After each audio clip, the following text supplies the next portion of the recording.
The presence of African American churches in the United States dates back to before the American Civil War, when slavery as well as segregation still existed in the country.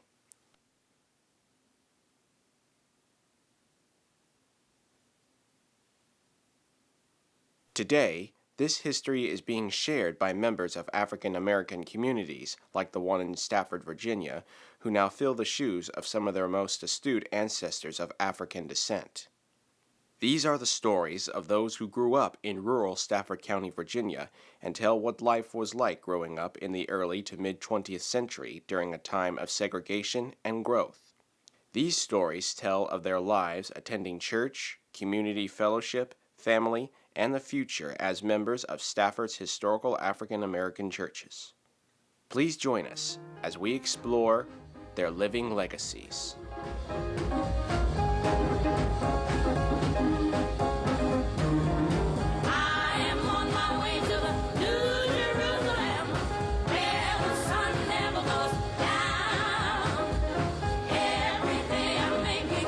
My name is Pastor George A. Langhorne, and I am the pastor at Mount Olive Baptist Church, Stafford, Virginia,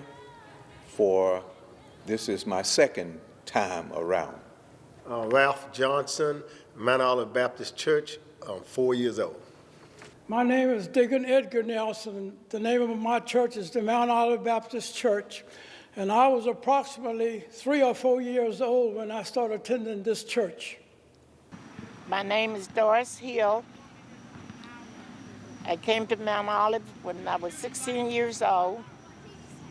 I joined the church under Reverend Peter Carter, and I worked with my mother-in-law as a custodian of the church.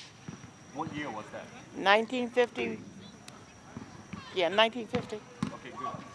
My name is Roxana Parker, and I'm a member of the Mount Olive Baptist Church. My mother was a member here also, so I was born into the church right here at Mount Olive Baptist Church. I joined church when I was 8 years old under Reverend Dr. Cecil E. Rose. What year was that? And that was 42.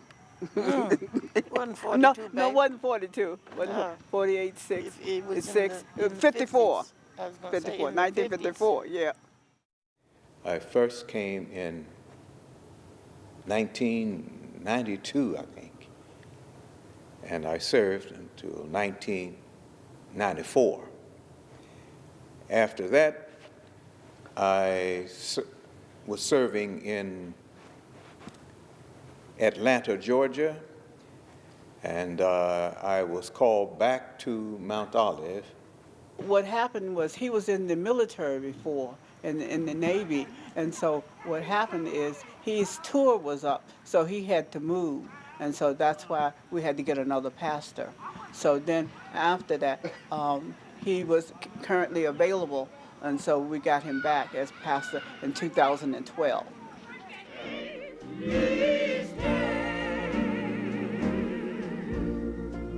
Playing out in the yard to the right of us when you come into the parking lot there, pick up softball games, throwing frisbees and stuff around, just as small kids would do. For my own self, as a member of Mount Olive, I am proud to be a member of Mount Olive because of Sister Roxanne Parker. I knew her, who was our church clerk. I knew her when she was 2 years old. She couldn't walk. And I knew the Nelsons. And when they were young people, Deacon Nelson, Edgar Nelson, was a young guy. He wasn't even a deacon of the church. I know Sister Roxy when she got married, Brother Richard, her husband. We cannot see through heartaches. No, Mount Olive, the edifice where we worship is not in the original location. This is our third location, but we are still located on the same grounds. still in the same area. The original location is the church to the right of us that was built back in, I want to say, finished built in 1963. It's when they moved into that building. The original church, which was the church that you've seen, was back in the parking lot behind us. That was the original church that I remember. The building was approximately 20 feet wide, 40 feet long. It had an exterior weatherboarded, which was whitewashed. It had 3 windows on each side, double door entrance, and above the entrance was a transom. And the outside of the building, there was a baptismal pool and also a bored well. On Sunday mornings, coming to church, and couldn't wait to get here because they had a soda machine here where they used to let us buy 10 cents of soda, the knee-high grape and the orange, and everybody would try to get here for the sodas. My mother-in-law at the time was a dignitary of this church, Mount Olive. My father-in-law, Weldon Hill, was the chairman of the Deacon Board. And under Reverend Cecil Rose, they decided they was going to move the church across the road, which is where it is now, because the church was deteriorating. And it would cost too much money back in those days to build a church, so they to remodel a church. So they thought it would be cheaper to raise money. They had dinners, they had programs, which I participated in order to raise money to build this new addition, which is right across the road from the old church. Initially, we had another building. It was an older building that was be right out where the parking lot is now. And that was what we called it, like a woodshed. And we worshiped there for many years until we constructed the other edifice that's next door to us here. We went in that building I think in 1963.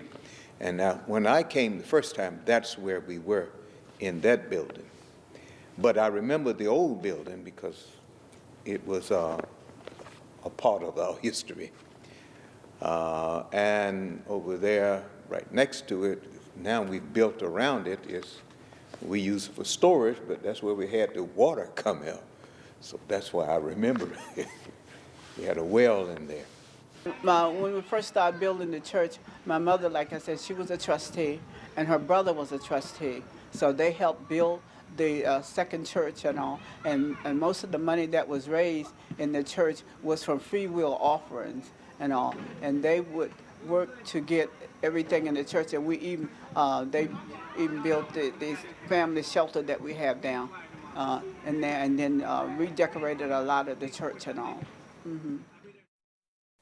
During what is known as the Middle Passage, many Africans were brought from their native country to America as slaves. Records indicate, however, that there were free blacks in the United States prior to the Civil War. Some of them built their own churches, like Mount Olive. I can't tell you how they escaped to slavery, but I do know that they did work, and that's how they acquired their own properties, because they had their farms and they grew their foods and they survived. I guess today you would probably call them upper class black people, but that's what they did.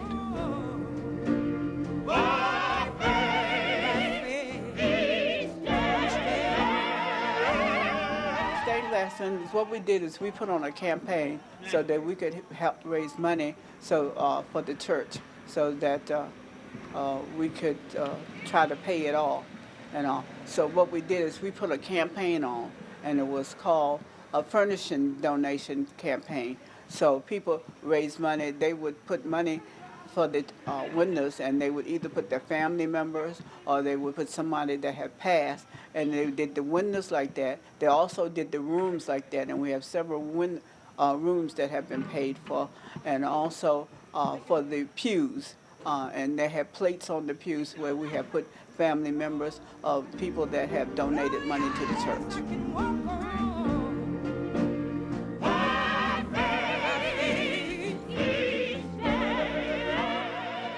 What I'd like to share is now Mount Olive has acquired additional properties.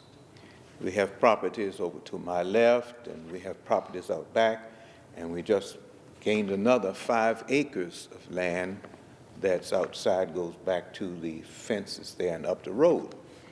So one of the things that I foresee and dream and envision is us building over there a senior retirement home, a care home, where we can provide for our seniors, because many of our members now are becoming seniors. In fact, many are seniors.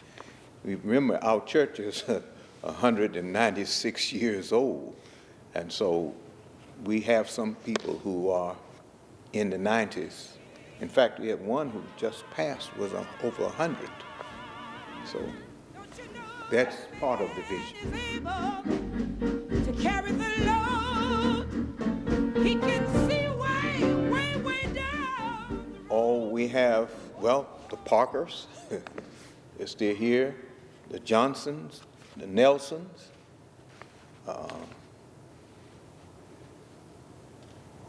I think there's some others I can't remember now. Oh, yeah, the Hawkins, and many of them are still here. Now, you must remember that when this church was founded, there were no black churches. This was the original, and it was founded back in 100 and some years ago, 160, 193 years ago, and the Reverend Crutcher was the organizing pastor, and he even had preachers in there. There was a Reverend Nelson was a member of that organizing group. There were only 5 of them that organized it and set it up. And God has blessed it since. It has been growing, and so it is the oldest black church, the first and the oldest in Stafford County.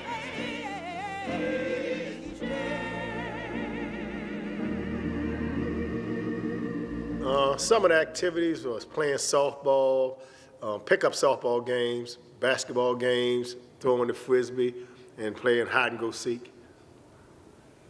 Family and Friends Day, what we wanted to do is to get our family and friends together, because a lot of times they are away, sometimes they are still in the area, but they go to other churches and all. So what we wanted to do is to get them together and have a fellowship, and just a day of fellowship with them, with games and with fun and with food.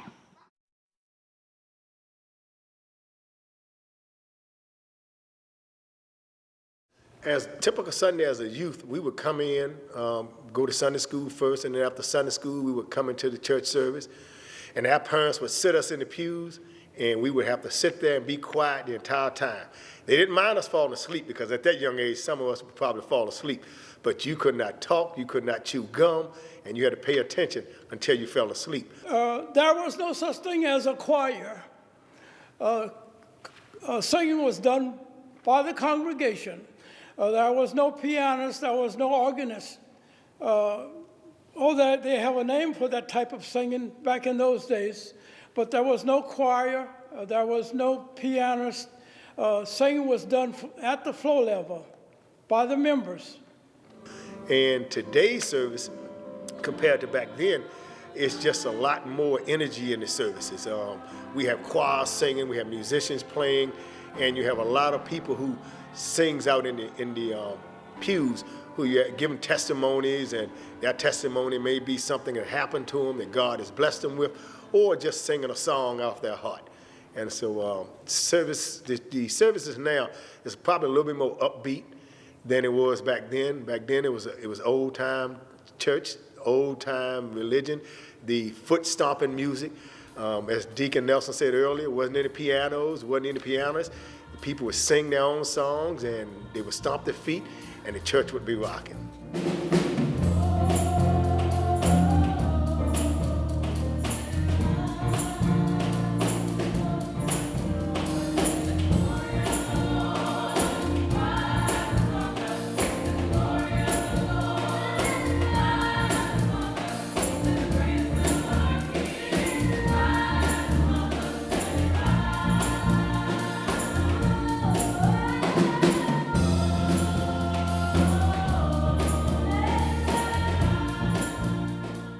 My mother-in-law was a deaconess, and she was the custodian of Mount Olive Baptist Church. And my mother was a trustee, and my uncle, Charles Parker, was also a trustee, and my aunt was the financial secretary. My father-in-law was the chairman of the deacon board until he retired in 1951. Awesome. Let's cut. I served as chairperson of the trustee board, chairperson of the finance committee, on the men's fellowship committee, and the building steering committee, and the youth steering committee. You're not a choir member. And a choir member, men's choir, and I served when I was younger on what they call the Rosebuds, which was the small choir for the smaller kids.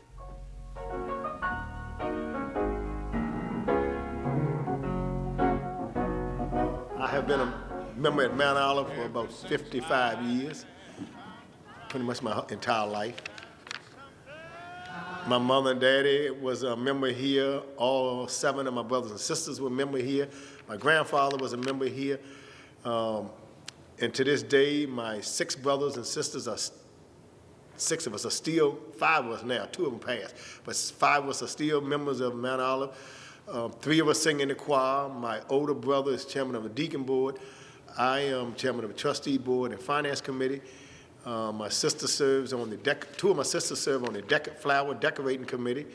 And so we all are pretty much still involved in the church, the way we were raised. Fly away. Wings of faith to fly away. We were not baptized here at the church. We were baptized at Able Lake and all. And what we would do is we would have baptism like one time a month. And we would go down to the river and we would get baptized. And I was baptized with about 10 other members of the church. And some of them are still currently here. Some of them had passed away. Baptism was carried out using natural water. This is known as wide water baptism. It makes me feel like flying away.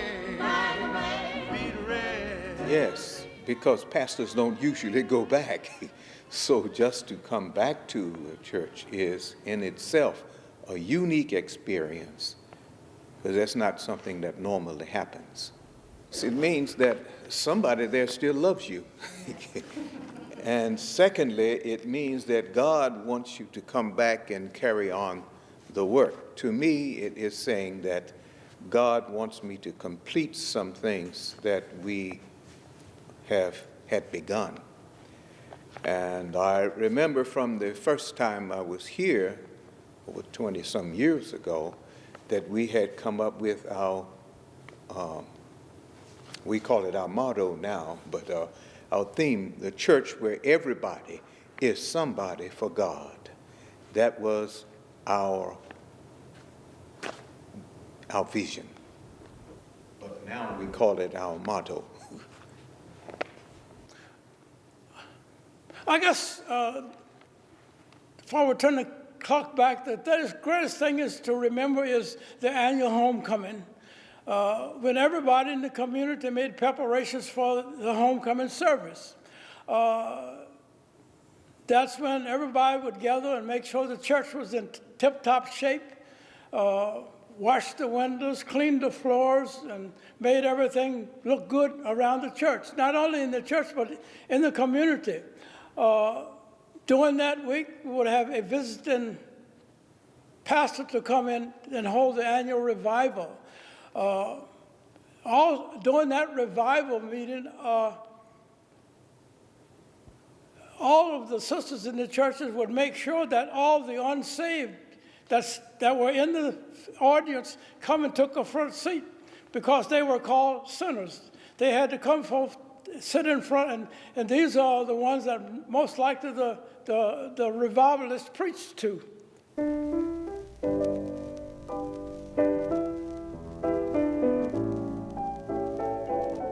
Mount Olive, because it is the oldest and it's still in existence, so it talks about how when you plant the seed, it continues to grow and bear fruit. Secondly, we consider ourselves, we were many years ago would be considered in the woods, off the track. But as the nation grows up around us, it comes in to visit and be with us. And so therefore, we have an opportunity to influence some of the people in the community. Mount Olive, you might say, would be a paramount, a beginning for the church communities in Stafford County. And that is still going on today. Mount Olive have done a lot to the community. In fact, due to the Mount Olive Baptist Church, we have had various organizations to be active in the community and promote Christianity in the community. I think Mount Olive has impacted the community in numerous ways. We have a lot of activities that we do out in the community. As far as share food, we hand food out probably once a month to folks in the community. They can come here and buy food at a discount. Some food the church dedicate to folks themselves that the church pays for. I think going out in the community, picking up our members now, bringing them here with our church van, picking up some of our youth, bringing them here because a lot of times parents are working late, so we have to